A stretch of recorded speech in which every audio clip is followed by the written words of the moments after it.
Good morning, ladies and gentlemen. Welcome once again to West 2022 and the Information Warfare Pavilion Speakers Series. I'm Joe Gradisher. I'm the PAO for Vice Admiral Trussler, who's up next in N2N6. And so we want to welcome you and make sure you take advantage of everything we've got going in the pavilion.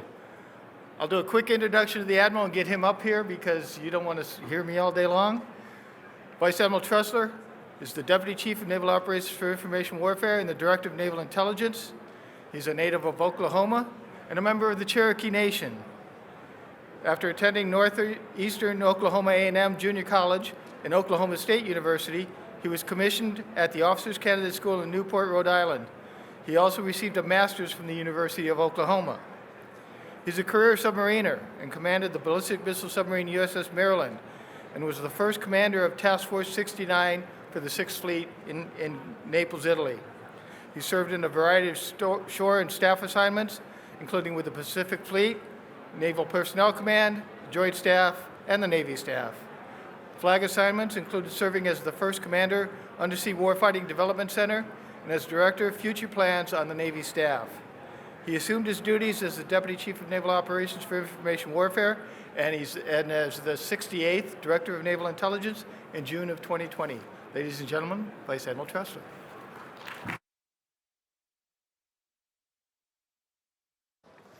Hey, good morning. Hey, good to see you all here. I've been asking several of you that I know, is this maybe the only place that has some seats you can sit down for a little while, or did we offer a free drink today? I don't know, but appreciate everybody coming out. Thank you to AFCEA and Retired Lieutenant General Sherry Lawrence for hosting this, and for the U.S. Naval Institute and Vice Admiral Pete Daly for AFCEA West 2022, and for all of our naval information warfare teams, commands, and partners that put together this IW Pavilion, the engagement zone, and a multitude of opportunities. So, as most of you can see, it's pretty challenging to understand everything that's going on. What a great problem to have between the AFCEA events, between our Navy IW events, the Department of the Navy Chief Information Officer events. I'm sure that there are some other organizations. So it's an action-packed 3 days for sure, and I know that a couple of others have already been happening. So I really appreciate everybody coming out today, and specifically for the team that put this event together. Hey, I really do want to leave time for questions. It's much more interesting to answer your questions. I think we're set up to do that. I do have a few slides and a few remarks. I will zip through those, and I think I'll go lightning speed. You never know. But there's so many interesting things to talk about, but I'd really rather try to provide any insight I can on what might be on your mind. And it is so nice to see so many colleagues, shipmates, office mates, people I know well, and a few I've met recently, and even some from the international folks I get to deal with back in Washington, D.C. Welcome to all, the usual suspects, all I call them. Hey, but when Joe kind of read my bio, as some people do, it's how did this guy get in the information warfare business? Because my background is completely different. It's all about undersea. So it's been the privilege of my lifetime to have gotten the opportunity to be DCNO for IW. At this time of my career, and at this time and where we are in the history of humanity, this is the 21st century, the age of information. Technology is moving at such a rapid pace. I say that information warfare is 21st century warfare. Not ever going to eliminate tonnage, weapons capability, and firepower, but if you don't win that information war piece of it, and all that goes into that definition, which isn't necessarily always the same, but 90% correct in all cases, is that's where the real battle is, and the kinetics may never even happen depending on how well or how poorly that part of it goes. I think we're seeing that play out, right now, quite frankly. When you look around, we have never been in an age where there is so much opportunity for us to be so smart and so informed But I worry sometimes that we go the other way and look for the things that we want to hear, because that's out there too. And it's just my daily trips to the barbershop or the exchange or talking with my neighbors or what you see out there on social media. It's all over the place what you can find. And I think we're seeing it in spades right now from these two. What did you wake up and see in the news this morning? And I'm not giving you any insight and information. I get the greatest every day in the privilege I have of being director of naval intelligence. I got to sit with the heavies of the intelligence, the nation's intelligence community yesterday, and watch them talk about it to the Senate Select Committee on Intelligence on answer a few questions on what's the status and what's going on. That was fascinating for me to see and participate in. And there's a lot of disinformation going on right now. So I'm not going to tell you about the inside, just can't do that. But I can tell you what's in the news. And in the news, we woke up this morning to, after about 6 weeks of watching the slow crawl of Russian troops towards Ukraine, and all that's in the news about it, the president speaks on it regularly, the Secretary of State speaks on it regularly, to wake up today to, oh, wow. How about that? Cyber attacks and websites down and problems with banking and ATMs in Ukraine. Who didn't see that coming? That's probably an MO or a way of life. Who didn't see, yesterday, troops are withdrawing. Okay, that's the news story of the day. But I'm just quoting the president. The president says, yeah, we're waiting to still see actual evidence of that. It's an interesting news story and a lot of statements. These two use information warfare to the max. They take advantage of the information age to control their populations. Yeah, they do not like the Western way of life that is about democracy and rule of law since World War II. Okay, that's not new information. You're not hearing news flash from me. You know that, but that's the tough world we live in, and that's where in the rules-based order that these two countries, particularly these two folks, are moving us, and what we have to watch for. And every day it's about China waking up for me. Some of you, I guarantee there's probably somebody within listening to my voice that's probably reporting back and probably sent here to see what you all are doing, what the United States of America is doing. So I don't hesitate. I just assume they're here monitoring. And once again, there's that Trussler guy talking about China. But it's fascinating. It is a fascinating, competitor, adversary, whatever we're going to call it today. But the largest country in the world, 4 times the population of the United States. When you look at them, in the third largest landmass, 4th largest population, rapidly growing and catching up, depending on how you classify and count GDP. The economists can do that all they want, but it is rapidly approaching and potentially going to exceed us. They've got the resources and landmass and size in the big countries like us. They've got the population 4 times us, and that population would love the middle-class lifestyle like we have. They want that. They see that. So there's conflict of some kind coming. Ideals, ideology, way of life. Information warfare is going to be playing a part of that. From the naval side, the world is still 70% water. Goods, services, things that we rely on, and things that enable conferences like this and technology that we have in our daily lives in the industry of America. It is the free flow of trade among the global commons and how people, goods, services move. Still the vast majority. This is even like a snapshot of 2012, but the daily traffic that you see out on the high seas. We've seen the impact during the pandemic. When the shipping slows, our shelves and options are a little drier. Okay, that correlation showed itself multiple times in different types of industry. The same choke points, the Earth's surface and water mass still hasn't changed that much out there, and where the choke points are and where the dangerous items are on the war. So the maritime environment is still extraordinarily important in this 21st century information age. Now, why do I talk all that? Why do I set all this up? Here's a good news story. I clipped this out of some article recently, said the complexity, intense complexity of our spectrum in the United States. Okay, I think this displays how this RF spectrum is allocated I'm sure most of you pros have seen this. Most of you could probably get an A and recreate it by memory. I certainly cannot. But I noticed, and what prompted me to read this is a few things that I've been personally dealing with in the IW community, the Air Forces of the Navy, and of all the services have been dealing with, is the RF spectrum, and with the FAA. And I woke up one day and finally realized what a great problem to have. So there have been some news stories that have been, I guess, kind of looking for an edge. News stories always look for an edge to show or discuss where there's some conflict or things maybe aren't going well, or there's something in here. So one of them is about the FAA and dealing with some of our radios we use to communicate. And that's true. There was an issue. The FAA kind of looked in one day and said, whoa, we're not sure we understand the software version of one of the radios you're operating. We'd like to understand the certification process on that. You're a little ahead of us. Of course, we're frustrated and say, what do you mean? We're following the procedure, et cetera. This is as we're moving up in software-defined capabilities, there's going to be lots of software modifications. And they say, wait a minute, but we're the guarantors of safety of flight and that you're not going to interfere with the safety of flight.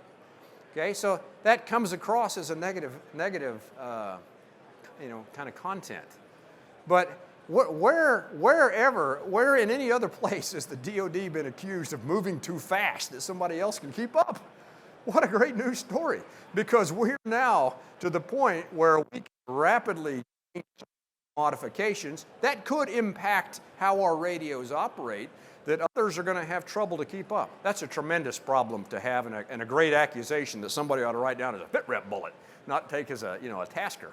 And so that has actually tightened the bond and what we work with through the Policy Board for Federal Aviation and so forth with the FAA to hey, how we need to communicate, because we are going to move fast. They want to get to yes. They want to understand what we're doing so they can continue to contribute to the missions, the capabilities, the operations we conduct in the national airspace to keep us combat ready. That's the challenge. Also, in the 5G spectrum, the fact that our industry wants to move quickly, wants to move fast, and needs more bandwidth that was the exclusive use of the Department of Defense, that's a great problem to have, that our industry is moving faster to give us more capability in our daily lives and in our businesses and even in our DoD life. So a great problem to have. So anytime you read some of these stories, I look at them as not as conflicts in the spectrum space. This is just opportunities, and these are great problems for us to have. That's what I just mentioned. These are the sort of challenging areas that three competing factors are competing against. Hey, but in the end, still, on the seafloor, well below the air-water interface, 97 to 99%, depending on what article you quote and what study you look at, of all traffic that you may whip up right now to check who is this loudmouth up there talking again, it probably will, whoops, my fault. It'll probably go off, one of those cables. Okay, and even as we proliferate through space, okay, this is just some graphical representation of something that's up there, and everything you're going to hear about the capability, commercial, DoD, it is going to make a dent, a small dent in what still goes over fiber optic cable in the maritime environment. The country needs this, the world needs this. This is going to provide more opportunity, more modernization. It is a complex AOR to manage. It is an AOR of vulnerability. The commercial industry has now well outpaced the government in something that the governments were leaders in for a long time. Thank goodness that the commercial industry is now going to give us options and going to be the leader. Good news for us. That's not a bad news story. That's good news. We can take advantage of the investment of our industry. But it is a difficult and challenging place that we're going to have to operate. So, what is combined in all of that? Okay, the world of cyber. Okay, one of my dirty words. I got a butcher list in my office of dirty words that, or buzzwords I call them, that you just can't say cyber, you can't say the word, you can't say AI, ML, you can't say nuclear, you can't say, there's words that you say that have a connotation, and immediately somebody who has a slice of one expertise area jump up and begin talking about something. So I'm going to talk about cybersecurity for the moment. That's what I'm talking about when I say cyber.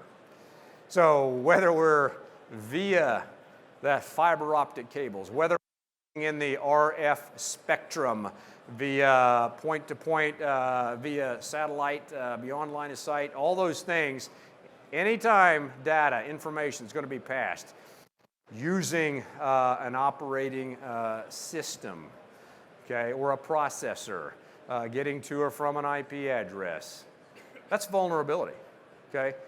The explosion we've had in that capability is tremendous. It's given us plenty of opportunity, but for every opportunity there's vulnerability, and we got to keep that opportunity protected and outpacing the vulnerabilities, and that's hard. I throw this up just because, you know, as I'm flying on the plane last night, technology connected to the internet with my little phone,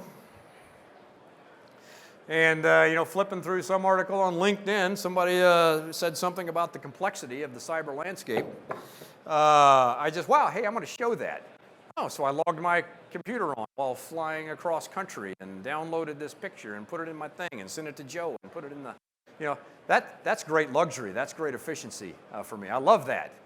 Now, how do we keep that opportunity safe and outpace vulnerability? Well, according to the government, it's like this. Okay? So you'll hear coming out of the Department of the Navy a lot about we got to get out of this compliance-based discussion on how we keep our systems secure. Okay, it starts with compliance. I mean, that's the minimum. Okay, but compliance should not be an industry unto itself. Compliance should not be weaponized. Okay, there are too many things, and it's not just about cybersecurity. There are too many things that in government, because the right thing doesn't happen naturally, we create a rule. Sometimes those rules become laws. And then we incentivize those rules. And then we incentivize the following and the building of those, and in fact, staffs and armies around these rules, vice focusing on the outcomes. We may have done that a bit in cybersecurity, to where we're focused on compliance, vice being agile and keeping us ahead of the vulnerabilities. That's what we're going to be working towards. Many of you have seen this little chart, the complexity of between, you know, the commercial, the defense industrial base, how we get to our installations and our critical infrastructure, what eventually gets through our fleet commanders, out to our ships, aircraft, submarine, logistics forces at sea, the complex multi-classification layers of things we have to deal with, and not just for information technology, depending on how you define that, but just down to our M&E systems, our navigation, supply logistics systems. It's complex. We live in the information age. There's a lot of opportunity there for us to be extraordinarily efficient when we tie things together that weren't initially purpose-built to do that. There's also tremendous vulnerability in all those places individually, and the more connected you make them to freely pass data, which we want to do, that will make us more agile and smarter, but that's going to create vulnerability. That is a real challenge. That is a focus of your IW team. That's the focus of the Department of the Navy, the CIO, and the Principal Advisor. There's a lot of work there. There are no simple solutions. I know there's a lot of industry right here today that want to tell us, ooh, I've got your thing for that. I got it. But it's a complex morass. We're going to have to eat this element one bite at a time and look for opportunities where one bite gets a couple of pieces. But that's the challenge we exist in. And I look at it as a positive challenge, because that just means we live in a great world, a great capability, and our capability and our innovation sometimes is outpacing our ability to look for the threats. And when you have adversaries out there just looking for opportunity to poke, you got to win every time, they got to win once. Okay, you know that. That's not new news. But that's the world we live in today and what we're working on. Tomorrow I'm going to sit on a panel. I'm talking about JADC2. One of the big, it almost has made my list now, because people will walk in here and say something contributes to JADC2. And you will get an immediate challenge from me on that. Really? Well, tell me what you think JADC2 is. I'll talk about that tomorrow. But some of the great quotes and misquotes up there of where we are on the baby steps to that. What I'll really do is always direct and shift things towards what the Navy's contribution to that, and a leading contributor to that at this point is our Project Overmatch. And lastly, if you've not been listening to the CNO lately, about over a year ago, CNO laid out his navigation plan, the NAV plan. And inside the Navy team and the Navy staff, we've at what we call the NAV plan implementation framework, NIF. We have taken and broken down the CNO's NAV plan, and like I have never seen us do before, we have taken the CNO's vision and strategy, and we've broken it out into discrete areas. Now, there have been POA&Ms and tasks and things like that out there before, but we have been sitting down with the vice chief of the head, and this DCNO is cranking with the support of the fleets, SysComs, TICOMs. How do we turn this into an outcome? How do we turn these things, this NAV plan, into North Stars we achieve, and we build the tiered objectives to get us there and start framing our budgets? And I'm sure that everybody is rolling their eyes saying, oh, of course, yeah, we did that too. We're doing it what I think is a real way. When you heard the CNO talk at the Naval Surface Warfare Association a couple of weeks ago, his theme was get real, get better.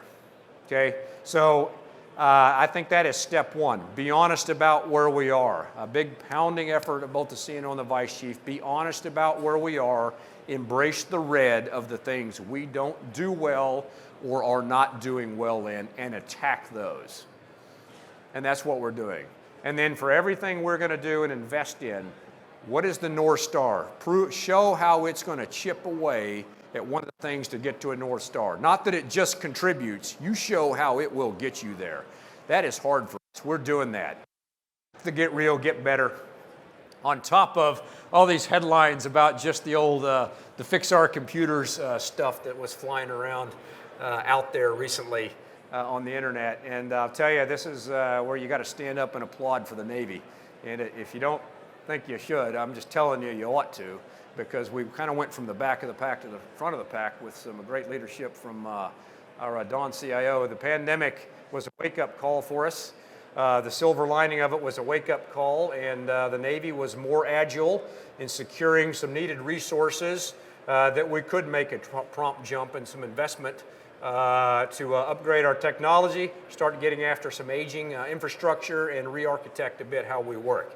That doesn't happen overnight, but we are right in the middle of a huge transition. When you talk about 500,000 people, I'm sure this is one of the largest networks in the world, but when you talk about 500,000 people, it's not going to happen overnight to put them from on-prem data centers into a cloud. And I'm now a believer in the cloud. For what the collaboration aspects it provides, but more importantly, the biggest reason we're doing this is for the security of our data. Okay, that's why we're moving as quickly as we can, and if you're one of those that has been moved and fully migrated, you're standing up and applauding, because I hope you think it's pretty great. When I was sitting on the plane last night, I was basically looking at my desktop from where I left off from where I went in the office. That hadn't, really, we didn't have that capability before. And I understand out in industry, you're kind of, duh, we've been doing that for 10 years. Okay, we're close there. If you're still in one of those places that hadn't been upgraded yet because of, we got to fix your architecture, you're probably still grinding your teeth. I'm sure that some of these folks are part of that. But we are getting after that in a big way, and at the end of 22, we hope to have wiped almost all of that out. It is an aggressive goal, but the Secretary of the Navy was frustrated himself, applied some resources to it, and we're off and running. I don't show this because I'm a submariner, that is my submarine there. I show this because there is an area, if you talk about information warfare, you talk about space, you talk about the air domain, it's hard to talk about where the U.S. is dominant. We might still be, you could argue a couple of ways. but it's certainly contested and challenged. There is one domain, though, where we are still absolutely dominant, and that is undersea. That's not just because of that glorious, looking submarine. It looks pretty good like that. It looks like nice and painted real well from in that light. But it's about everything else we do. And I didn't realize this until we got in this job. Below the air-water interface, this is where the information warfare community really shines, that no other organization in the United States government operates except the United States Navy. And that's below the air-water interface undersea. Okay? We are the experts in acoustic data. That is why we are the advantage. Okay? That is the people under Commander Naval Meteorological Oceanographic Command, Admiral Perret over there, wave your hand. The analysts at the National Acoustic Intelligence Agency, Office of Naval Intelligence. Okay, they are to acoustic data and intelligence as the National Security Agency is to SIGINT. Okay, that's why our advantage, because of the professionals in the information warfare community. They have been the leaders in unmanned technology for 2 decades. You've got a couple of small examples back here in the pavilion of what we've been operating at scale around the world, tens to hundreds at any given time, 24/7, 365, to do a variety of things. Mainly gather data, and then they can bring that back, and because there's a lot of data now with those sensors, they've had to employ some good AI, ML technology. So some great examples in the IW community of how we're getting after that. I mean, between undersea acoustics, meteorological, oceanographic data, between data that's turned into intelligence, the Office of Naval Intelligence, that's data. It's pouring in like never before. More manpower does not solve that problem. That's where we are going to have to take advantage, get real, and get better in the AI/ML and how we manage and handle that data. So I proudly say that, and I'll put my obligatory submarine picture up there. Hey, with that, I'll stop. And for the time we have left, and Joe, you're going to have to keep us honest on the time we have left. Take any questions you have. Fire away.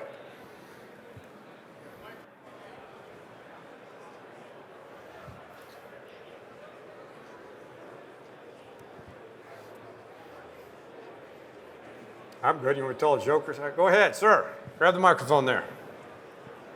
I'll keep talking. You don't want that.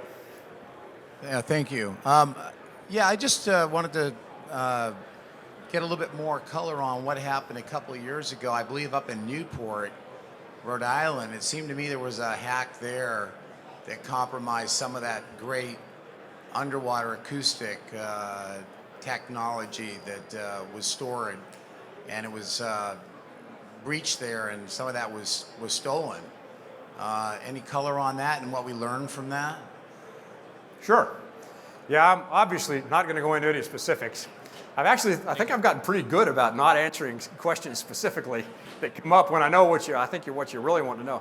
Yeah, so there have been examples where not just the DoD, but government laboratories, adversaries have gotten in and stolen information and data.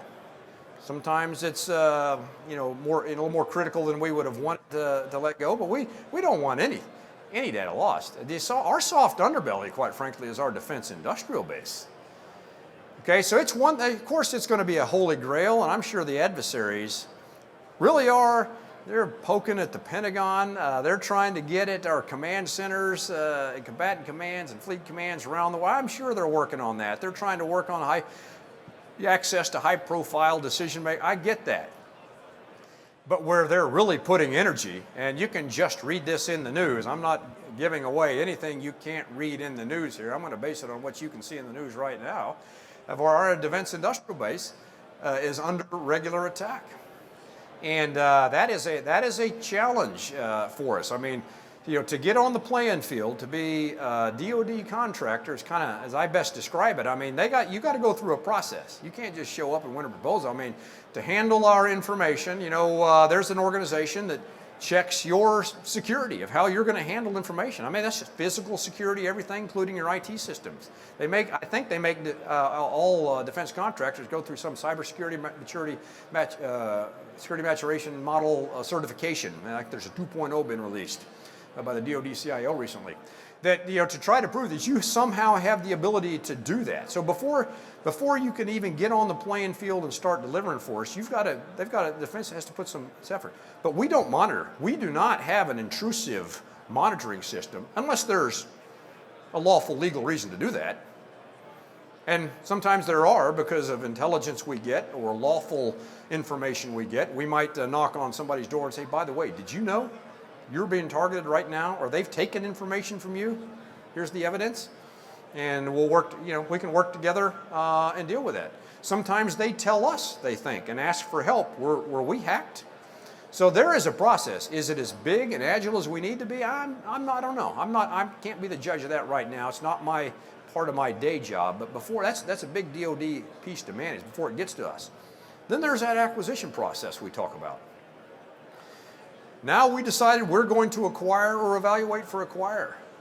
And we're enamored with our industrial base's ability to produce solutions, but building in the cyber resiliency and hardness that we need has to be part of that, just like the sub safety, the flight safety that we want in it, or its just ability to operate in the maritime environment and resist corrosion. Cyber's got to be built in and considered as the part. It is not, I just don't think we're mature that we're there yet, and it shows up at the end, ready to deliver to the service for technical evaluation to be used by the service. And oh yeah, we got to go get an ATO and let's start from ground zero when we should have been starting back here. That's what we're having to wrestle for. Your question was specifically about back here and or somewhere in the middle at a lab, some data getting stolen. Yep, it has an impact and we worry about it, and we know where that has happened. That causes us to change course a little bit sometimes. How about that for a non-answer? Paul, good to see you. T3. Hello, Admiral. Thank you very much. Admiral, appreciate your perspective on how the information warfare community is using open source or publicly available information to better understand the enemy and all other analytic tasks in the N2N6 world. Thank you. Oh, thank you. Hey, you said that was an interesting. You said open source, and interesting. There's a lot of discussion on open source and why isn't there just a lot of information available we ought to be taking advantage. Absolutely, and that is not add manpower, go read papers, read blogs, look online. There is a lot of great technology available. I know that there are people right now going, wait a minute, we better tell him what we can do for him. I've seen a lot of them that can gather that. And but you have to balance that. You as an intelligence professional, me as a layman voyeur at the moment, still know that, but is it right? Is it accurate? And that's the value of that detailed, classified intelligence and the sources we use to get them sometimes to not be misled by an information operations campaign that can freely put things out and that do fool vast majorities of people. We have to be careful about those streams polluting the streams we can get with some unique sources and methods. Thank you, Admiral. Sir. Yes, sir. Louis Shepard with AFCEA and VMware. I was talking with the Space Force CTO last week. Space Force is making great strides on being digital first, since they can kind of start from the ground up. So they're doing digital engineering of all their space domain awareness capabilities and constellation stuff, working with industry with digital models. It reminded me of something that ONI has been doing for a few years called ELCA, engineering level characterization of the adversary. I don't know if you're familiar with that. I am familiar. If you've seen operational advantages in taking that approach and now the ability to do it across the services, multi-domain. Absolutely have. You mentioned a great program, engineering level characterization of the adversary ELCA. Great program. We have to be every insight we get into the adversary, and what ONI is just an expert at. You think intelligence, you don't necessarily think engineering. But it is a huge part of it. What's the value of maybe having the specs of some platform or weapon system if you really don't understand them or the implications? And the service intelligence centers do have that expertise. But what's the value of then having that expertise if you can't, and then in turn, turn it into something that can be modeled to compare it against countermeasures or other systems that we might want to field? That's a tremendous effort. So not necessarily familiar with what the Space Force CTO is starting digital. I get it, that makes 100% sense. I think every organization would say, Bosh, if we were to start over, here's how we would do it. As a Navy, there are a bunch of things we would do differently, but we have 300 ships, a couple thousand aircraft, submarines, and weapon systems right now that, boy, if we knew what we knew now before the couple of decades ago, we might have done a few things a little different. I am extraordinarily interested in the Space Force, though. As they were created, okay, we are, once the continuing resolution is over, those final space assets that we operated out of the Naval Space Operations Command from Point Mugu, basically our fleet satellite, our satellite communications that we use, they're transformed to the Space Force. Some of the things the Army had to, the Air Force, all Space Force. We're going to be 100% dependent upon them for our communications. So this is why I'm on a big, heavy campaign of engagement with them right now, because realistically, we handed them over a bit of an aging set of systems that we were already having to upgrade and look at.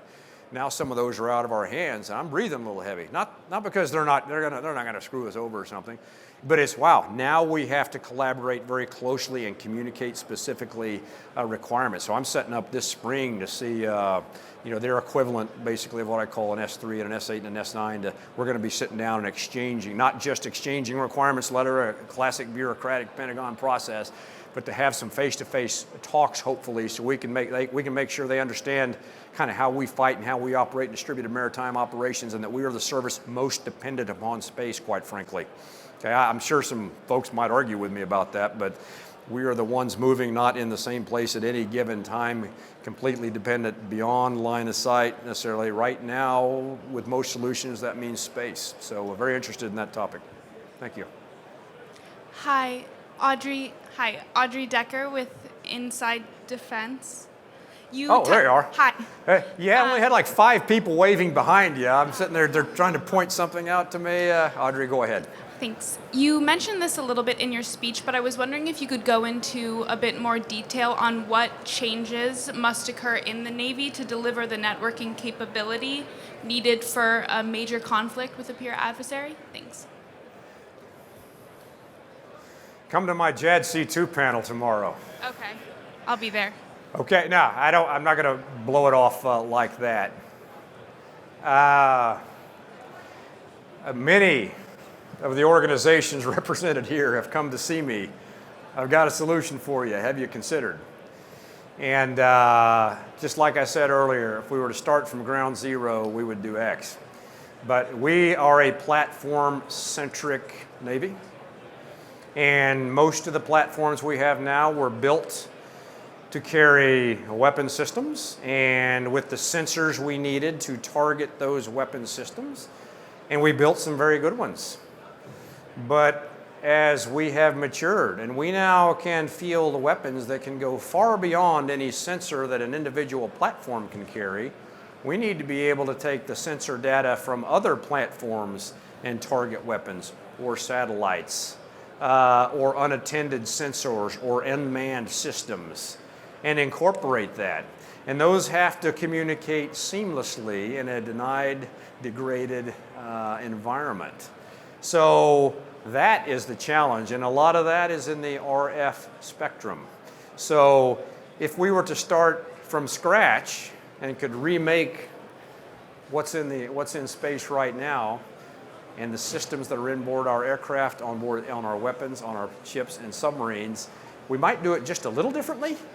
So the challenge right now Doug Small has, and tasked to him in the charge by the CNO in what we call Project Overmatch, step one of it is to get us to that North Star. Step one of that is to take what we have now and a prompt increase in capability for us to seamlessly pass sensor data, communications, weapons data links over available circuits at decision speed. He's already made tremendous progress in about the 16, 17 months since that charge that we're going to be fielding at sea very shortly. the holy grail is still out there for us, and we're working with some really smart people on that, and industry has helped us see a lot of great ideas we might want to take advantage of. How much time we got, Joe? All right. Any other questions? Sir? Yes, sir. Great discussion. As we look at one of the biggest enemies right now to information advantage is the whole security process of data and having to make sure the data is secure and moving it back and forth. Have you been looking at new technologies that allow you to use data without moving it between systems, alleviating the need for ATOs, and getting you in a position where you can take advantage of publicly available data and all the data you want based on all of the secure storages you have without the traditional moving data? Yes. I've got some really smart people working on that. I think what keeps surprising me is the number of systems and the number of barriers we have. And many times, we are our own worst enemy just from a policy standpoint of how we can move forward. And even if we get the technology right or the policy right, still we sometimes compartment things and kick ourselves in the shins about sharing data with. That is just a challenge. Now, I look at that not as a negative, we're stupid. I look at that as what a great problem to have. We have so many incredible capabilities to do things, so many incredible intelligence capabilities and sources. Sometimes those are hard to meld up and get the right people in the right mood to talk about them. Then you throw in our allies here, and then we reach some more barriers that we usually impose upon ourselves. That becomes a challenge. And it has been proffered multiple times that there are technology ways to do that. And I'm watching a couple in the intelligence community on how they think they're doing that. I mean, some of the heavy hitters on how they're doing that. And we're just talking about within the Navy and within the DoD, because there can't be a Navy solution for anything. When I talk about overmatch, and I'll proudly stick our chest out and say, wow, I kind of look up after a year and a half or so of JADC2 talk and all the headlines that go into that, and kind of as the dust settles a little bit, ooh, wait a minute. We started out on a pretty good track with Overmatch and what Doug Small is doing, and we've actually got some game there. It's not a competition between the services, but there's nothing we can do and implement that if it's not interoperable with the services, because when I talk about platforms, weapons, sensors, that's not just between the Navy.